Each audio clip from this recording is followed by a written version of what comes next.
जोग जुगत हम जानी साधो,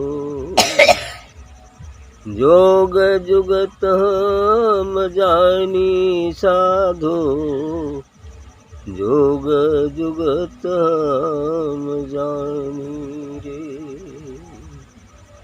जोग जुगत हम जानी साधो, जोग जुगत हम जानी रे। खेच अपान प्राण घर लाए, खेच अपान प्राण घर लाए, नागन नींद जगानी रे। मेरुदंड खोल कर ऊपर भ्रमर गुफा ठहरानी रे।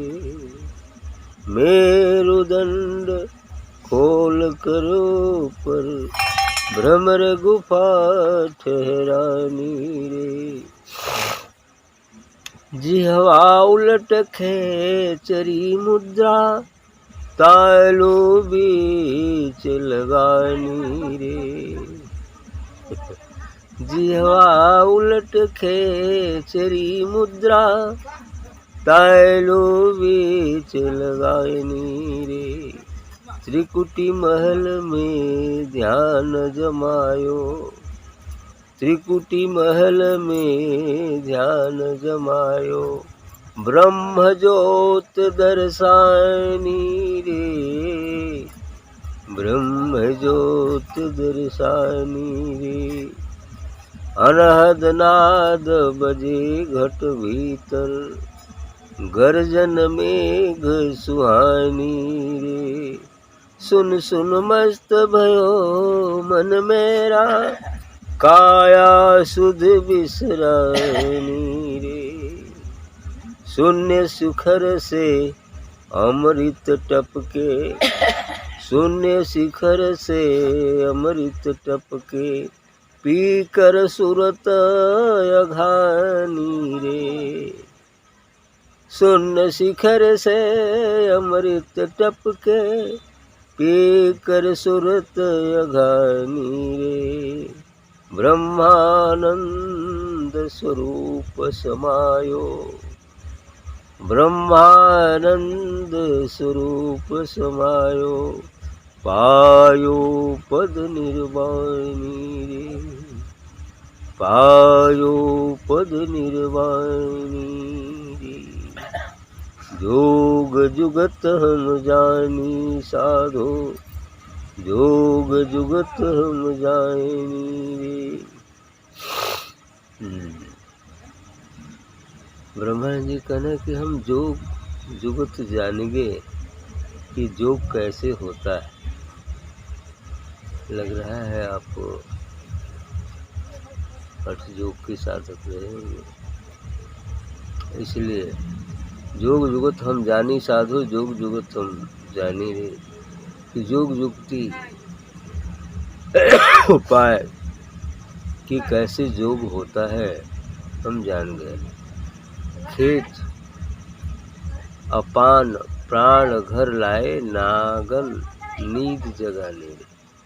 ये अपान प्राण बयान उदान समान अपान, मैंने इस अपान वायु को, ये जो पंच प्राण है, तो ये कह रहे हैं कि अपान वायु को खींचकर अंदर लाए, नागन नींद जगाने रे। और जो यह जीव नींद में सोया हुआ था उसको जगाए। फिर प्राण में ये मेरुदंड खोलकर ऊपर भ्रमर गुमा ठहराने में, फिर उस प्राणवायु को मेरुदंड से होकर सुषुम्ना नाड़ी से होते हुए आगे भंवर गुफा तक ले गए। प्राणवायु को सुषुम्ना नाड़ी के माध्यम से भंवर गुफा तक ले गए। ठीक है, भंवर गुफा तक, भंवर गुफा ठहराने, जिह्वा उलट खेचरी मुद्रा, तालु बीच लगाने। अभी हठ योग काम है। ये खेचरी जो मुद्राएं चार हैं, और खेचरी मुद्रा में क्या होता है, ये हठ योग की साधना है। ये जीव को उल्टा करके और तालू के पास ले जाते हैं। जीव को यूँ उलट करके यहाँ तक ले जाते हैं। हालांकि ये सब भ्रम है, ये सब करना नहीं है तो किसी को, है ना, ये सब जो है किसी को करना नहीं है। ये जो है साधना है, सिद्धियाँ कुछ प्राप्त हो जाती है, लेकिन ये सब उचित नहीं है, ये सब भ्रम जाल है। ठीक है, आपको जाना है आगे, जैसे बीच के पड़ाव है, ये सब करने नहीं है। लेकिन बता दे रहे ये जीव को उल्टा करके और इस जीव को एकदम तालू में ले जाकर सटाना है। और इतना करने के बाद कभी कभी इसमें लोग इधर वाला जो फिर नीचे जुड़ा होता है उसको काट भी देते हैं धीरे धीरे करके कि जीव और गहराई तक जाए। उल्टने के बाद, है ना, और गहराई तक जाए तो वहाँ से थोड़ा मीठा रस निकलता है जब टच करते हैं, है ना, कुछ मीठा सा रस निकलता है। तो जिह्वा उलट खेचरी निकला, तालू बीच लगाने में, तालू के बीच में लगाना है। त्रिकुटी महल में ध्यान जमाए, और त्रिकुटी में ध्यान जमाने की बात करें कि त्रिकुटी महल में ध्यान जमाए, ध्यान जमाए और ब्रह्म तेज ज्योत दर्शाने। उसके बाद त्रिकुटी महल में ध्यान करेंगे तो त्रिकुटी में तो काली बैठता है, निरंकार है, और उसके आगे शून्य है, तो शून्य में अब वहाँ जाने के बाद वहाँ भी एक ज्योति है ना, तो इसलिए ब्रह्म ज्योत दर्शाने। अब वो ब्रह्म ज्योति वहाँ से दिखने लगती है। जब त्रिकुटी तक पहुँचते हैं तो जैसे होता है कि हम शिव मंदिर कहीं है जाते हैं, तो यदि रास्ता में अभी दूर कुछ है तो दूर से ही उसका वो झंडा, उसका वो शिखर दिखाई देने लगता है। ऐसे ही तो त्रिकुटी के जस्ट बगल में ही तो है वो शून्य, है ना, मानसरोवर आत्मदेश, तो वहाँ से ज्योति दिखने लगती है ऐसा। तो ब्रह्म ज्योत दर्शाने, अनहद नाद बजे घट भीतर गर्जन मेघ सुहाने। और आगे वहीं पर बने पर अनहद नाद मैंने वो ओंकार की ध्वनि सुनाई देने लगती है। ओम त्रिकुटी से ही निकलता है ना, विशेषकर। हाँ, उसी को वहाँ आगे भी वही ओम है, वो तो चौतरफा है, तो त्रिकुटी में ओंकार है।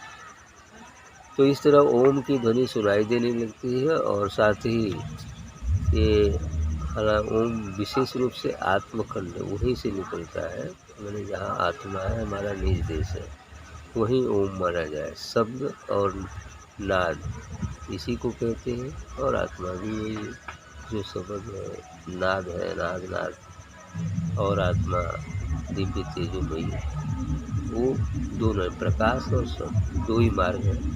शब्द मार्ग के यहाँ पर है, इसलिए यहाँ पर ब्रह्म ज्योत दर्शानी रही। अनहद नाद बजे घट भीतर गर्जन में, वहाँ बादलों की गर्जना जैसे होती है वैसी आवाज़ें भी हुआ करती, वैसी भी आवाज़ें होती हैं। और बिजली जैसे चमकती है बादलों में वैसी चमक भी होती है, ऐसा है। मेघ सुहाने, सुन सुन मस्त भयो मन मेरा, काया सुध विसरा रहे। अब ब्रह्मानंद जी कहना है कि ऐसा सुन सुन करके मेरा मन बिल्कुल मस्त हो गया, उसी में लीन हो गया। और काया सुध विसरा रहे, शरीर की सुधि भी गायब हो गई। अब पता नहीं शरीर अब इतना लीन हो गए कि प्रकाश नहीं हो, और प्रकाश होते ही काया की सुध गायब हो गई। जब तक हम शरीर में है, शरीर का ख्याल करते हैं, तब तक वो चीज़ नहीं प्राप्त हो सकता है। शरीर जो है ये सुधि भूल जाएगी, शरीर और मन जहाँ मिट जाएगा वहीं पर हम अपने असली रूप अर्थात आत्मा सब को प्राप्त हो पाएंगे। आगे कहते हैं कि शून्य शिखर में अमृत टपके पीकर सुरत लगाने। अंत में बोले कि त्रिकुटी के परे जो शून्य है, मानसरोवर है, वहाँ से वो आत्मा का वो दिव्य ऐस रूपी अमृत झरने लगता है।